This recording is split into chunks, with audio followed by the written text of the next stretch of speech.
The following is intended only for mature audiences.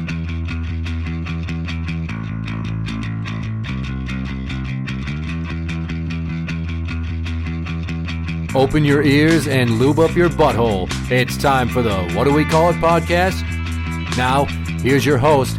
It's J-Man. Welcome to the What Do We Call It podcast. I'm J-Man. And I'm number one fan Tim. How do you feel about Amazon Prime drivers? Have you had any run-ins with them? Not really. I mean, I've had a couple deliver packages directly to my hands because I was home. They usually leave the packages on the front steps. I live in a cul-de-sac, so I'm not that worried about package thieves. But, I mean, I'm pretty sure it'd be way easier in a cul-de-sac because there's no one around. That's not really where I'm driving this one at. I'm giving you my experiences. Right. I mean, on the road. Have you ever had any experiences with them on the road? Sometimes it seems like they park a little too close to the center of the road when they're running a package in. Like, they could get over a little bit further, but that's it. I've had a number of times I've seen them just going 45 in a fucking residential. They're going way too fast. It's clearly not 30. And they're like California rolling or flat out blowing stop signs. Are you talking about the ones in the actual like delivery the vans? Blue Or Amazon vans. Okay, because I've seen, well, maybe they weren't Amazon cars, but they were blue cars and it was an Amazon delivery person. So yeah. So for years now, like 2 years, I've been pissy every time I see one of those trucks because I'm like, oh, it's another one of these assholes. How many traffic laws is he going to break? And honestly, the first few times I saw them, the people that were driving them looked to have come from countries where not many people have driver's licenses. I've noticed that. So it amazes me when some of these people get jobs doing that and you think, how the fuck did you ever get a Class A? Well, back then, I can tell you that Class A driver's license exams were fairly simple. You didn't even have to do it in a tractor-trailer semi with anywhere from 10 to 21 gears. Are you shitting me? No.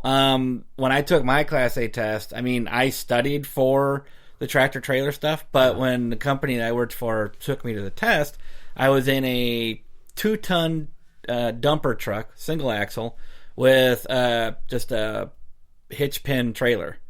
So it wasn't even like a king wheel, a fifth wheel trailer, like a semi is.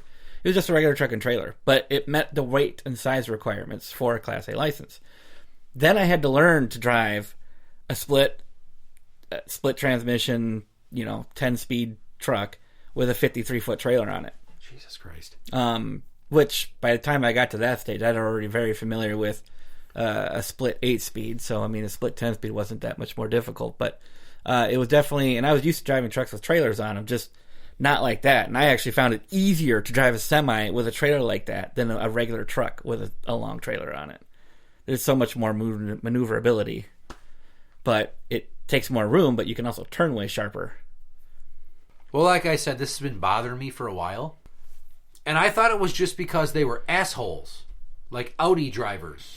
I've said this, and I haven't talked about it for a couple of years now.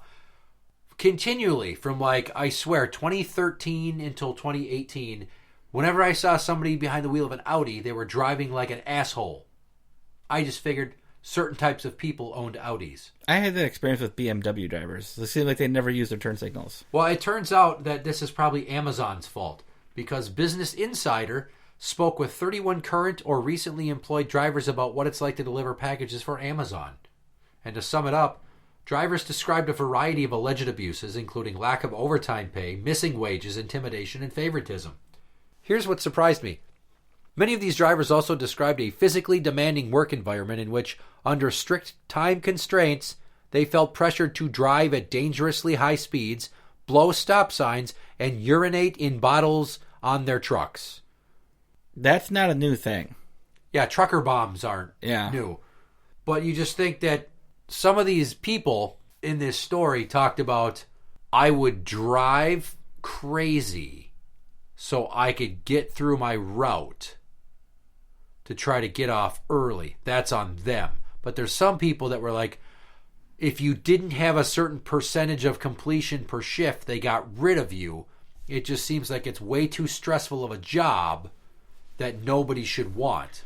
Well, look at what they promised. Next day delivery by time. I mean, they're promising people, and it's not... They're promising people they're going to get packages right away. And it's not just Amazon that put that expectation on their employees. It's the customers. People getting impatient and wanting it now. You know, when I order a package online, I ordered it online because I don't care if I get it in 3 days or 2 weeks. I don't need it right now. That's why I didn't go to the store and buy it at more money. It's a convenience charge for me.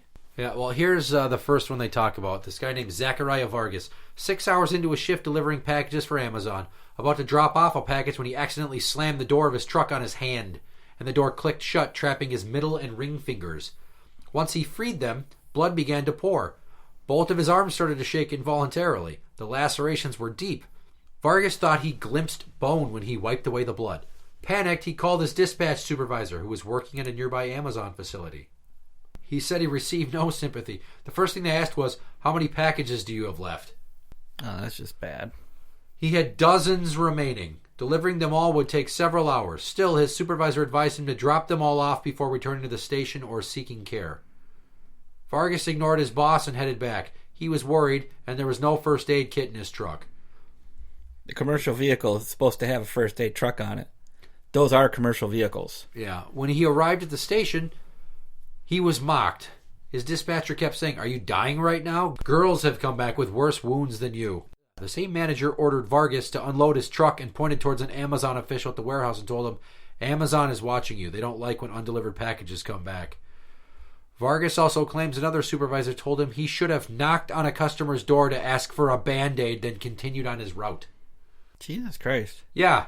I should ask my sister-in-law what her horror story is. She worked at the warehouse in Maple Grove. Supervisors told him to go to the hospital and prove he was injured, even though he did not have health insurance at the time. At that moment, I realized, I don't know if I want to continue working for this company if they don't even care what happens to me. It was a real wake-up call. His experience may be extreme, but he isn't the only driver delivering packages for Amazon who's found the job alarmingly tough. With Amazon's rapid growth, the environment for drivers is getting only more demanding.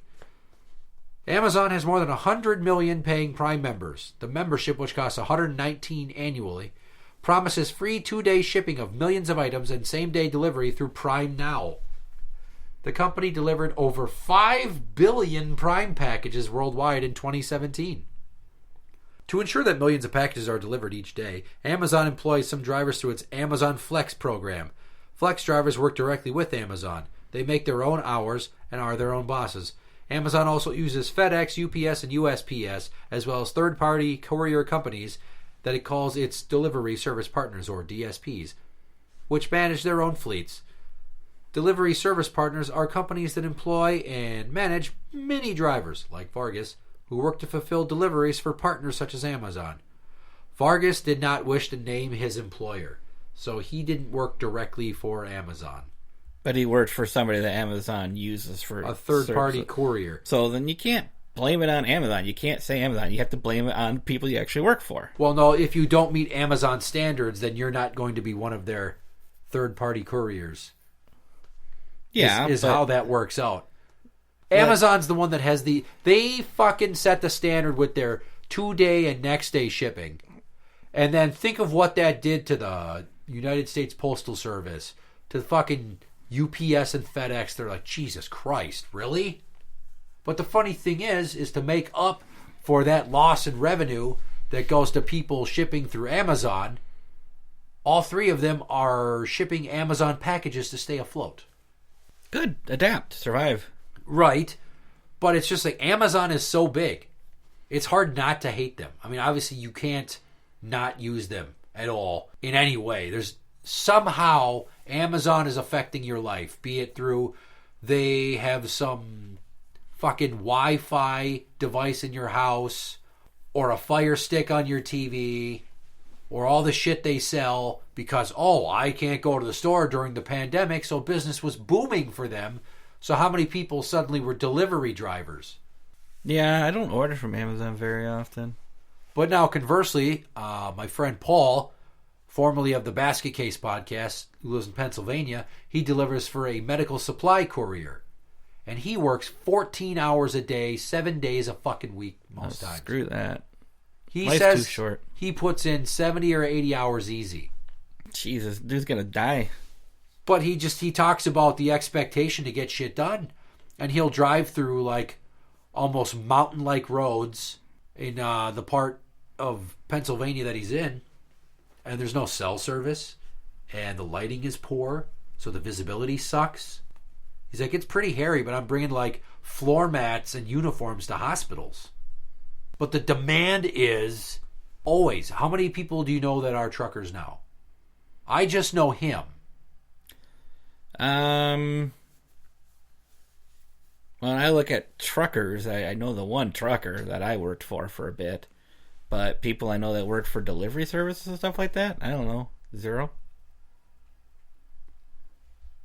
But when you were a truck driver, because you were one. I was, yep. And how many hours were you putting in a week? My average is about 10 hours a day, 5 days a week. And then I was local. So. How often were you making pit stops to use the potty? Or to get food, really? Usually just once a day. I'd get something on my way into work or eat at home. Stop for lunch, and I wouldn't eat until I was on my way home again, or got home. Yeah. So, jug pissing? No. No jug pissing? No, if I needed to use a restroom, I stopped at a gas station or whatever that could fit a semi and use the bathroom really quick. But where I went was pretty regular, so I was never really in a huge rush. I mean, I had appointments for deliveries or pickups now and then, but I mean, like I'd have to be in La Crosse to pick up my load at City Brewing at 10 a.m., but there's no way I'm going to make that because on my way from Egan, I got to stop off in... Where's the Mayo Clinic? Rochester. Yeah, I got to stop off in Rochester. Then I got to go to La Crosse and drop out the newspaper down there. Yeah. And then sometimes I had to stop in Hoka, Minnesota and drop off somewhere down there. Wherever the fuck that is. It's about 7 miles west of La Crosse, but it's like 4 or 5 miles further south than La Crosse. So I had to go down this trunk highway, go and then come back up and then cut across the river. So like even if I left at 7 in the morning, you know, it's like if I get to the first newspaper place and I'm not, you know, there's another semi there, I could end up waiting for a half hour, 45 minutes. Ick. Get to the one in La Crosse, there could be 2 or 3 semis waiting in front of me to get unloaded.